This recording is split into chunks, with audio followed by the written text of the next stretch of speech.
Hello, and welcome to Cultural Economy in the Kitchen, the podcast from the Journal of Cultural Economies editorial collective. I'm Professor Philip Roscoe, Professor of Management at the University of St Andrews Business School, and I'm co-editor-in-chief of the JCE. And I'm Dr. Addie McGowan, Research Associate in Market Studies at the University of Salford's Business School and Reviews and Online Content Editor for the JCE. Today is all about parenting economies, or rather, the economization of parenting. What does that mean? Well, we'll get to it, but let's say hello to our guests first of all. Yeah, so joining us today are two esteemed sociologists. We have Professor Nina Bandelj and Joe Deville. Nina, hello. It's so good to see you. Can you please introduce yourself? Hi. Can you Hi, please and good introduce morning. yourself?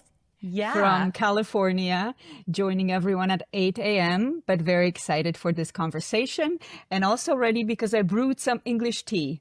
I'm a professor at the University of California, Irvine, and I'm really excited to discuss these topics with you all. Nice. Thank you so much. We're so glad you're here. And a question we ask all of our guests, I know you have your black English breakfast tea, but can you tell us what you've been cooking lately in your own kitchen at home in California? Well, I have thought a little bit about that question, and I know we're not yet into the substance of our conversation, but I did want to link it to parenting. So I have been so proud with the recent acquisition of an air fryer that makes some cooking pretty effective and efficient for the family.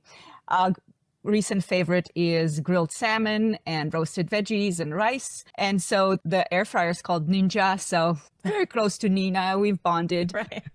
But as a family, we also have attempted together, my husband, my son, myself, to prepare a shepherd's pie. Ooh. Again, was not planned that I would be talking to some who know much more about it. But if you have hints and suggestions for improving the recipe, I'd be more than happy to hear them. And of course, I will not ask if shepherd's pie is English or Scottish or perhaps even Irish. Right.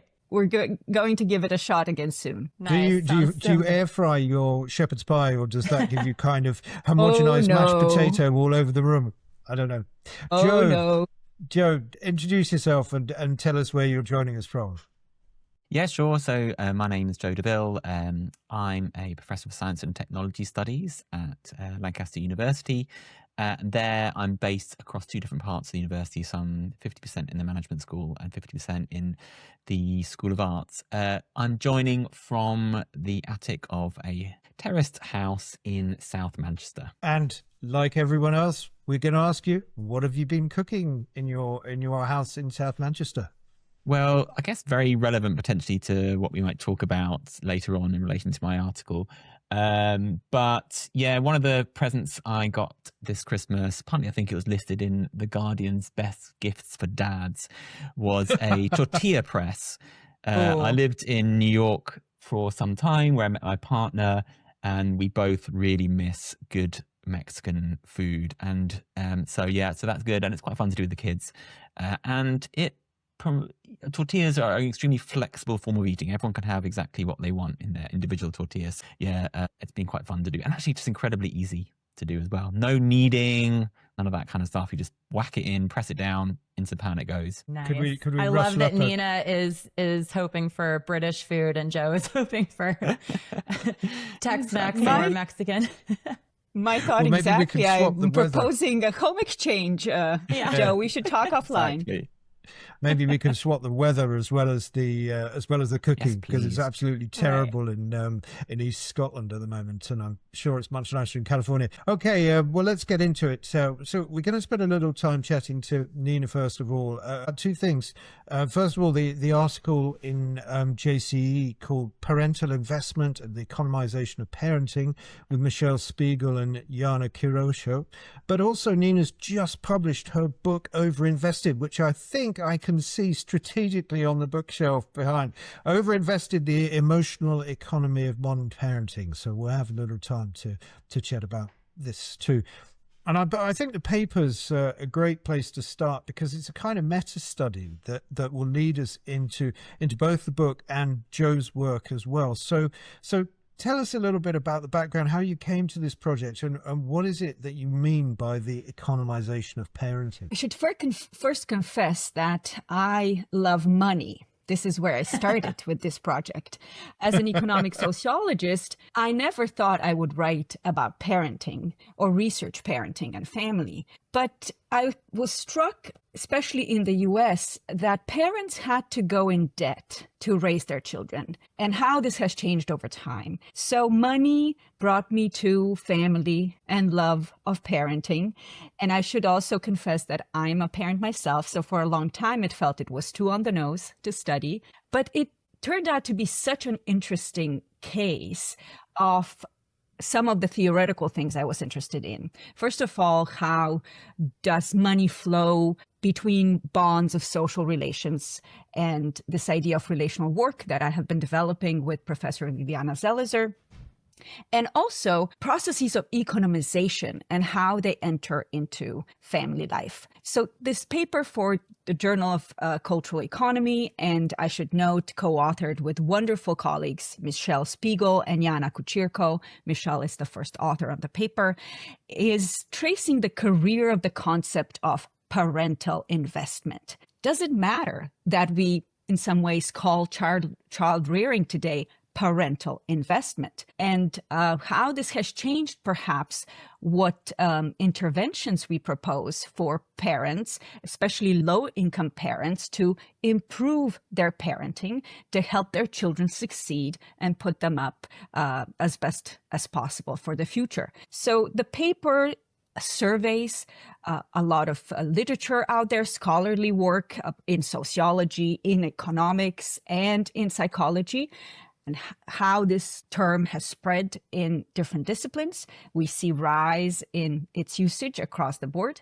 And then it also looks very carefully into two key articles: content analysis of concepts, of theoretical frameworks, but also of methods and measures of how do we get at parental investment and what those calculative devices, we say, tell us about what parents are taught to do. So, but there's already a little bit of kind of linguistics slippage there, and I'm going to pass over the "I love money" because I fear we might be done for copyright. I believe there's a famous little cartoon crab that that says that phrase. But you're talking about parental investment, and the paper is at least titled about the economization of parenting. So those kind of, I mean, I can see what the slippage is, but maybe you draw it out for us and for our listeners a little bit. So parental investment and economization of parenting, we see them related in that the use of the term parental investment is a case of economization of parenting. So we, of course, build on tremendous work of our colleagues on the processes of economization, and in particular, Kalong and Chalishkan's double issue in economy and society that traces those devices and how they shape and become economic in, I would say, other spheres than the home. So then we ask, as a natural extension, how do these processes of making something economic come into an individual family's decision-making about their children? And we trace it also to work of economists, in particular Gary Becker, who won the Nobel Prize in 2012, a Chicago school economist, for his work on human capital. The idea being that not only do adults possess human capital that we could apply in labor markets and increase our wages, but that if parents invest, and this is where the language starts to change, in their children, they could raise the children's human capital. So the broader interest goes beyond just parental investment, but very much links to human capitalization of children. So more concept, Philip, perhaps, to muddle things up, not necessarily clarify. No, but I mean, you know, the paper's very much about the social sciences, isn't it? At this level, and I guess you drill down in the book, which we'll come to.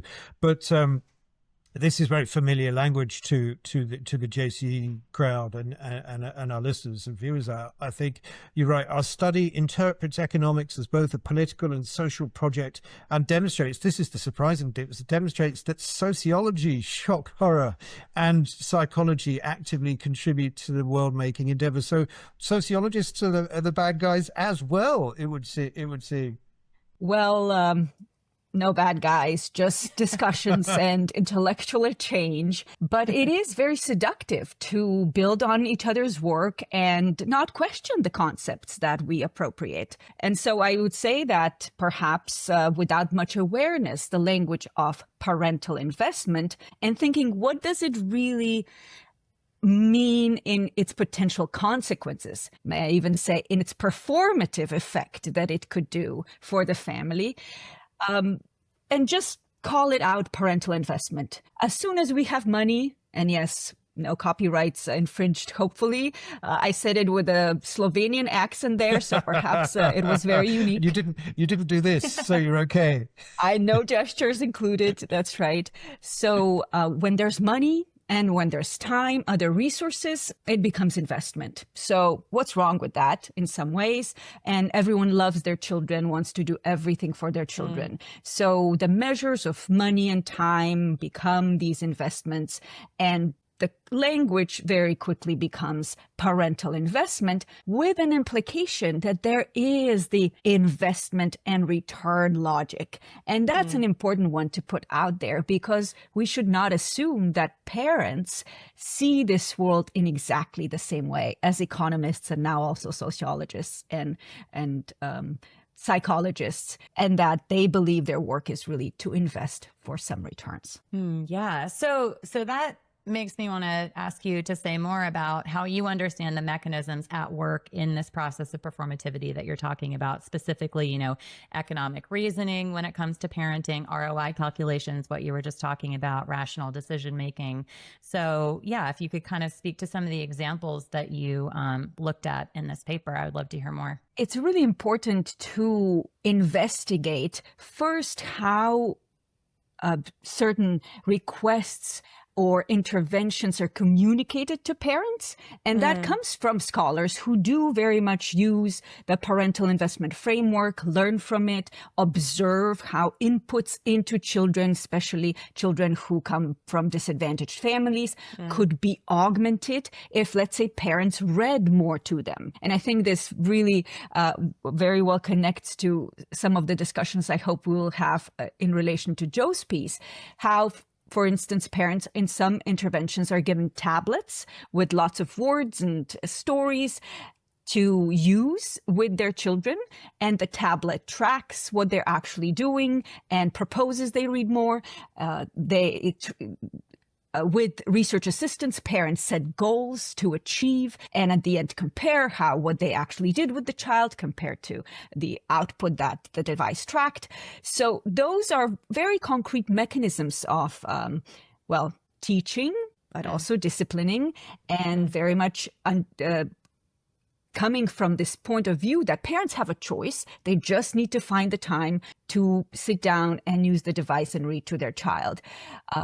Without understanding so much what the structural conditions are of families who are living in underprivileged backgrounds, and how no matter how much one wants to be a good parent, there are different ways and one can actually handle that. So those are the concrete examples, for instance, and we don't see what parents think. So it's not that parents are asked much, nor that we could think they are open with researchers about what is actually going on in their homes.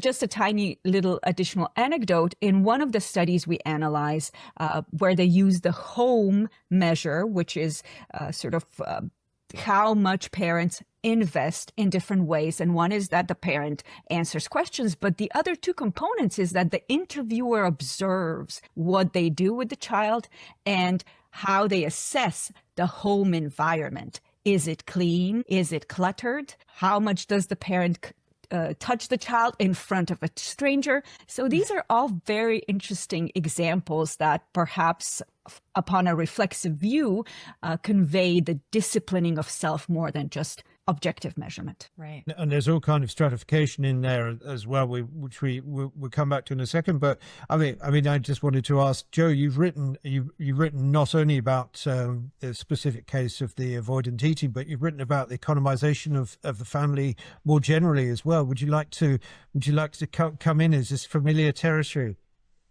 I mean, yes and no, obviously. So yeah, I guess I'm a bit like Nina. I'm also kind of interested in money, or let's say in kind of questions of economization more broadly. You know, I started off writing about household debt and so on, and I think what I've always been interested in is, I think, precisely what Nina is pointing to, that some of the kind of macro level accounts you have of what happens in households really come under strain when you actually go into households and you start to speak to families. So when I spoke to debtors, you know, you're going into the house and they're during an interview taking you to the letter on the doorstep from the debt collector and the phone's ringing in the background.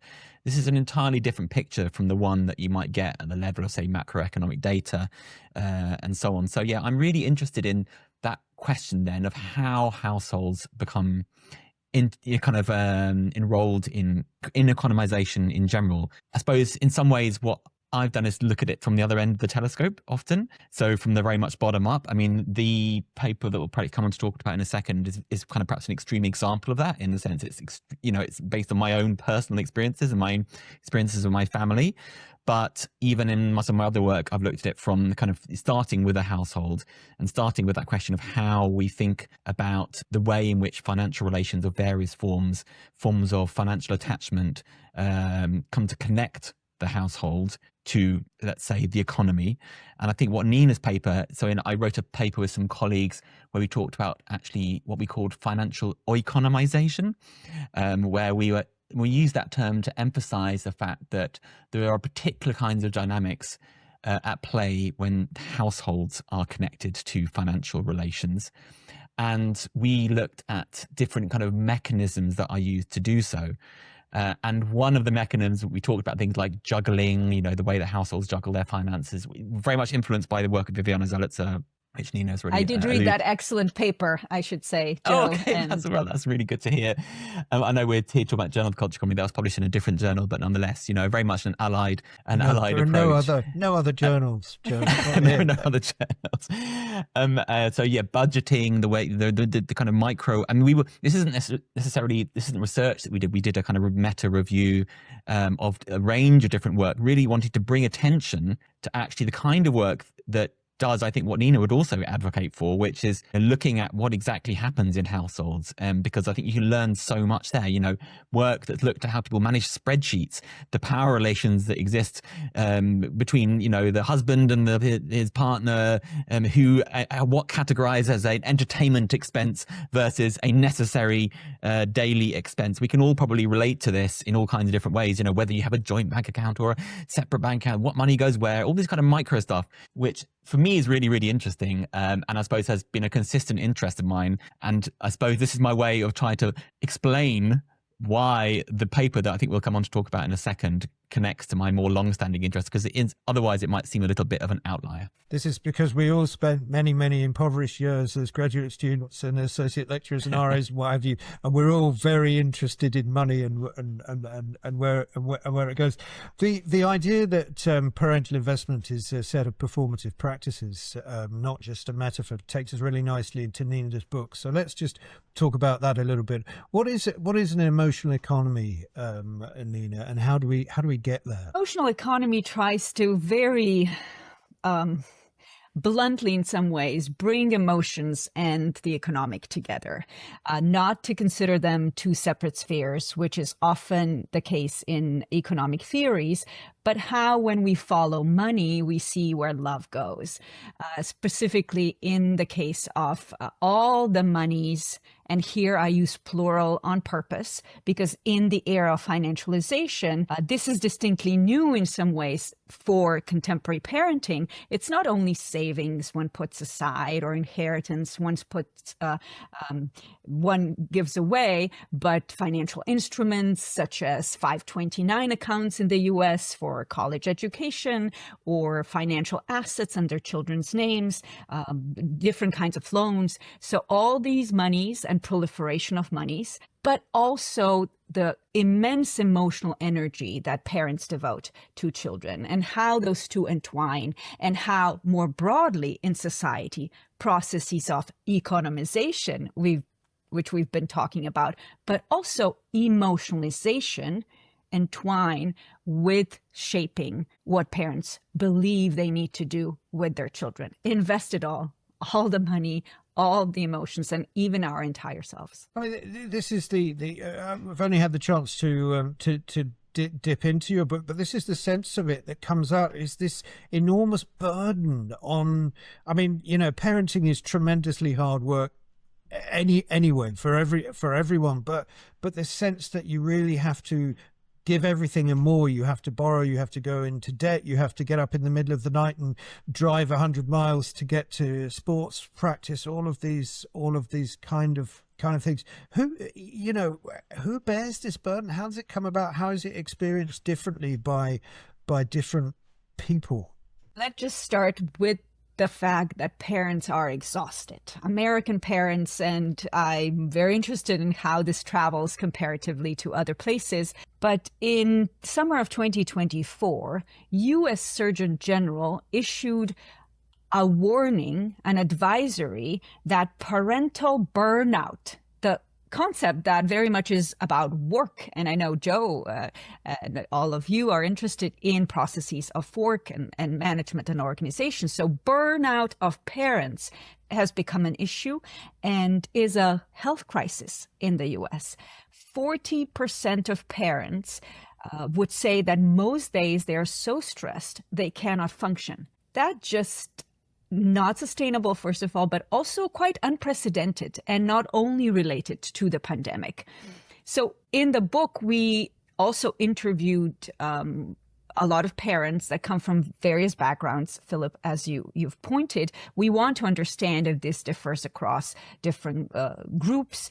And interestingly, because it's very hard to find that American families have a lot in common these days, they do believe they should do everything for their children. The normative standard of this modern parenting is something that's common across socioeconomic classes, races, political backgrounds, religious persuasions. But how you can actually enact that standard to meet it, obviously, when money and resources are involved, it's so unequal. So I also look into this political economy of parenting and how it has become an engine of economic divisions. Not only that it is, maybe an impulse for parents, they need to do better because inequality is great, but how in fact has been implicated into augmenting economic inequality. Previous studies, such as Annette LaRose, on different styles of parenting across class, concerted cultivation by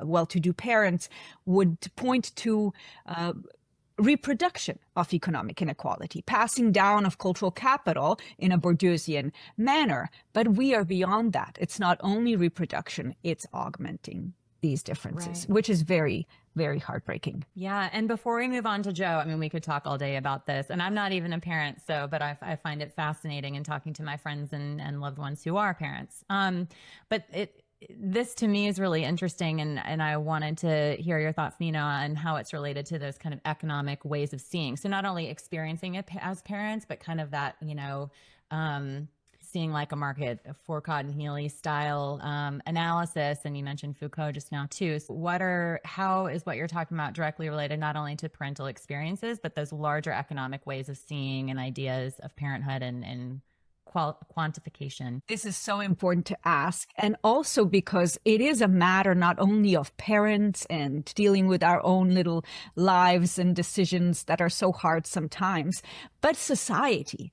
What are the ways in which economic practices have infiltrated into people's homes? And we talked a lot about money, but the way that we see parenting as hard work, that's not just innocent. The fact that we talk about having to optimize and hustle, and it's the hardest job, and it's okay if we're so exhausted because all the work that's worthwhile is the one you love, and parenting then therefore is the most sacred kind of work. And in particular in the US, the love of work is so keen, and Therefore, this is the best kind of work. But should we be hustling and optimizing our children? Those are some of the questions that the book tries to pose. Well, this is very hard. This is a very stiff normative discipline, isn't it? That this is not only work, but it's like a sacred work and the best work, and it's a very difficult thing for parents to do. Just to wrap up then, I mean, you mentioned earlier on about following Viviana Zelitzer particularly, and of course the book is going to ring with her work on children being priceless and then priced and all of these kind of things. Now they're investment projects. Just how do you see that sort of continuum of social theory evolving, and what might we do? How can we do things otherwise? So let me take the perhaps not such an overwhelming question of what we should do next that sociologists are perhaps not as best equipped to answer, but go into how we can learn from each other's work. And thank you for bringing up the connection of pricing the priceless child, which I have very much close by. And for listeners, you can attest that it is a very loved copy in many ways over many years, Viviana Zelitzer's on how the transformation from an economically useful child to an emotionally priceless child occurred at the turn of the 20th century. But many years have passed by, societies have changed. So I take this priceless child, still very much emotionally priceless, to a new era of the emphasis on human capital. So I think there is very much a continuation in trying to trace the social value of children and how that impacts what parents do. And the big question really, in a nutshell, at the end is, if we've privatized children so much, how sustainable this is. We've seen exhausted parents. I named some statistics, and children are not doing all right in the US, quite unfortunately. But society, we talked about that aspect, is increasingly more divided too, and the social fabric fractured when we don't think about all children and mostly the stock of investment of our own children. Man, I wish we could keep talking about this, but time is ticking. It's moving so fast when you're very interested. So let's turn it a bit to Joe, but Nina, please chime in also as we turn to Joe's paper. Joe, thanks so much for your paper. It was fantastic. We recently gave a nod to it in our episode on the special issue that it's in on digital eating. And the paper is called Platforming Pickiness, the Digitally Mediated Enactment of Childhood Avoidance Eating. So we wanted to today, though, turn the, of course, conversation a bit more to parenting rather than eating to fit the theme and to join in the conversation. So as you talked about, it is a really intimate and moving paper. It's your own experience with your own child. But not just that, kind of for anyone who's cared for children.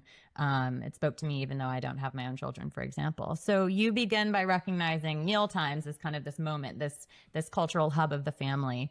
And so, and I quote, "If enthusiastic participation in family eating occasions marks a positive engagement with culturally constructed understandings of the family, then children's lack of participation can constitute a metaphoric refusal to participate in family life." I think that's it's a very big thing to say, an important thing to say. So you draw on your own story of F, your daughter, and your responses to her avoidant eating. Without anything that's too upsetting, you don't need to get too much into it. Tell us a little bit about the background for this paper, what inspired this research, kind of connecting it to your past work, as you've already alluded to a bit. Yeah, so it's an unusual paper, and it comes from a particular period. So the period is a 4-year period starting around 2016, which is quite some time ago. So my daughter's older now, the family's different, and so on, as things have changed. So yeah, it's not difficult really to talk about, but I think like many parents, so at that stage, my daughter was a toddler, and I think. Like many parents at that stage, you feel this kind of huge responsibility to be a good parent. There's lots of writing about the ideas about the good parent. It was mentioned in Nina's paper as well, and I think what I talk about in the paper is, of course, a really huge part of that is the construction of the family meal and the relationship between parents and their children. Given that obviously at that time of a child's life, the parental parents or carers whoever they are solely responsible for feeding their child, or for at least putting food on the table or wherever it is placed within the household. And given that is the case, when a child then completely refuses the food or even refuses to engage in the idea of eating the food, I think many parents find that an extremely difficult experience. And I just became very interested in it as a parent. And then only belatedly did I start to think about this from a kind of scholarly perspective.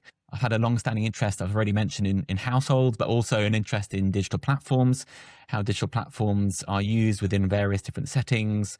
I've written about things like big data credit scoring and so on. And I was just reflecting on the fact that this is, for me, was a very particular coming together of digital platforms and household spaces.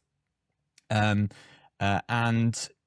I started to look at my own reactions to my daughter's responses to our attempt to, as I say, put food in front of her.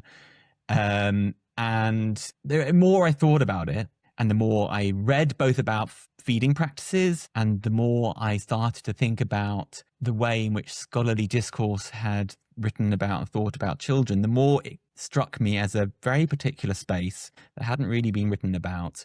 And raised some very interesting questions for me about childhood agency, about the relationship between parents and childhood agency, about the digital platforms, about logics of search and recommendation, and so on, and the range of different forms of expertise that come to be sort of digitally parachuted into the household when a parent does that work of going, oh my God, what do I do? I'm obviously doing something wrong. What's the first thing you do? You go onto your phone or, a computer, and you put a query into a search engine, right, in the hope that you're going to find some form of resolution or advice that will change the trajectory that you're finding difficult or problematic. And that's kind of what the paper is about. Yeah, it's just, if I may say, how much I appreciate that aspect, that me working on my book over the course of 10 years have only touched the tip of it at the very end, because it's so unavoidable, the platforms. What I do is I look at advice books, but of course, so much comes from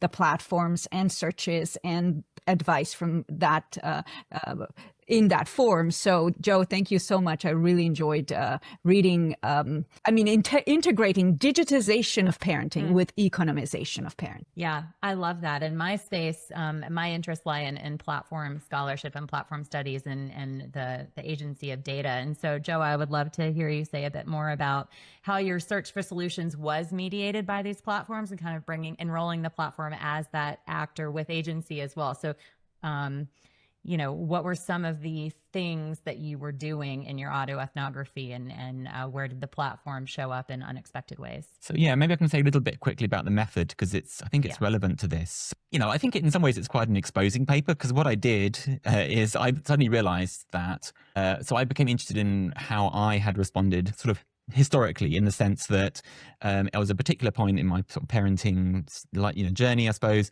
and I was thinking back to an earlier stage in that, and I was thinking, okay, so what did I do exactly? And I'm here now, but how did I get here? And I suddenly realized, as I kind of talk about in the paper, I have written about, and I also teach, to students about, the perils of digital surveillance and how all our data is being sucked up and how our privacy is being compromised in all kinds of ways.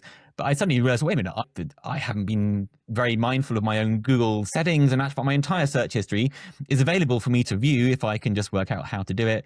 So I did that. I downloaded my entire search history for about sort of 6 years. I think it was, a fair amount of data. And then I combed through that data to look for anything I could find around my own search practices related to eating and parenting. And that is the primary data source in the paper. So I talk about this and then it's also that combined with my own reflections on what I remember doing, combined with things like talking about the other kind of interventions we had, for example, with doctors or dietitians or specialists and so on. And what I kind of do, I try and be as microscopic as I possibly can and look very concretely at the different search terms that I put in and how these change over time. So how they start off kind of just like the kind of most generic kind of search about, what, like, child is not eating, and then I start to kind of move towards things like children's. I start to look for children's nutrition specialists, and then I learn that there are terms like pediatric dietitians. Okay, right. So the results have taught me this new term, and maybe this will point me towards some form of new expertise. So you can kind of see this kind of narrowing down, and I talk about this as a co-construction between myself and the platform. Yeah, you say like Google catches the searcher in this apparent dialogue with past search history. So not only from you combing your past search data, is not everyone does. That's a fantastic method, but really in the kind of the auto-filling and now the AI overview, so yeah, I think that's fascinating. Well, of course, this is done before the AI overview, right? So if I was doing this nowadays, then of course that would be an even more present part and a more interventionist part of this whole kind of messy assemblage of the household, the child, the parent, the platform, the database. And of course, the AI would be integrating thousands of millions of other searches and from other people and all the books it's scraped and so on. Exactly. Right. A different level of agency with the agentic. I mean, there's a moment in there because what's nice is you've pulled out timestamps and those kind of things, and there's a crisis point in there where you're sort of sometime after midnight, hunched over the PC, obviously thinking, "What on earth am I going to do? How could I get out of this?" So it's a very personal paper, but. Just going back to the angle of economization, it's possible to see that this is a problem that is increasingly economized. And you talk about a culturally dominant set of biopedagogies involving stickers and reward charts and suggestions from your pediatric dietitian and so forth, who eventually you part from. So maybe we come back to that. But what were your sort of experiences of being economized through the platforms, through these practices that you were adopting? Yeah, I mean, it's an interesting question because I think there certainly is a kind of potential economization at work. Indeed, as a kind of middle class person living, as an academic, I was able to afford, for me and my partner, able to afford for a while to indeed have a kind of, this pediatric dietitian. We found it ultimately very kind of unsatisfying and didn't really provide the kind of help and support that we needed. But there are other kind of opportunities. And I think if I'd found certain things earlier, I probably would have gone on a different path. And of course, I think you have indeed in these kind of behavioralist logics that are the dominant, when you do the searching around what to do. So one of the things I talk about in the paper is indeed that one of the things that comes up, and this has also came up in our consultations with this, specialist, was around incentivization, rewarding, eating the right kind of foods and so on. Now, as I talk about in the paper, I'm fairly convinced after having spent some time with this and looking into things, I don't think this is a particularly productive approach actually for the child. But leaving that aside, I think in terms of thinking about the ways, and I think this is very similar to what Nina was talking about, that you have particular logics that are coming from a particular place. So in Nina's case, it was particular programs. And here you're having particular logics around which coming effectively from behavioral psychology that are then finding their way into homes and being accepted as common sense. And that includes me accepting as common sense, right? Because you don't find, or let's say it's harder to find, or it certainly was for me anyway, it was harder to find logics that go against the grain of that, or in a way, or are more responsive. So the platform, in combination with these kind of logics, structs a particular kind of space. So I think that's where the economization comes in. I think in terms of parents, most parents are not necessarily spending money on fixing this because there aren't the options for many parents. They're going onto digital platforms, and I suppose their economization is happening in the sense that it obviously leads to platform dependence and so on. And there is, of course, all kinds of economization happening there. Right. And so how did you, and I'd be curious to hear you share too, if parents came to you in solidarity after reading this or as you were doing this work, negotiate that marketplace of ideas. I mean, it's not necessarily like you're going to buy something, but there is, you're generating data for advertising purposes. You're creating networked effects of users going to these platforms to, build very emotional ties around these issues. So how do parents, including you, negotiate this marketplace of ideas on the platforms? Were they helpful? Where else did they lead you? Yeah, I mean, it's very difficult. I think I talk about in the paper that I can't underscore enough how distressing this is for some parents. There's you know, it seems Could to I be as a just parent. echo that? Yeah. Could I just say how really, really hard it is? We heard it from so many parents to break from this. And I would be really curious, Joe, to what extent you can even think about what, possible consequences are for platforms, or you giving away information where just so top of mind and in one's heart is to do the best for one's kid. Yeah, exactly. And I think when it comes to eating, you're thinking about the direct consequences on the health of your child, and and so on. So it seems very, very real. And there is also, I think, a particular pressure on mothers. I'm obviously a father, but I think when you go onto these forums, the default setting is to talk to like the mamas in the forum. That's often the language that's used.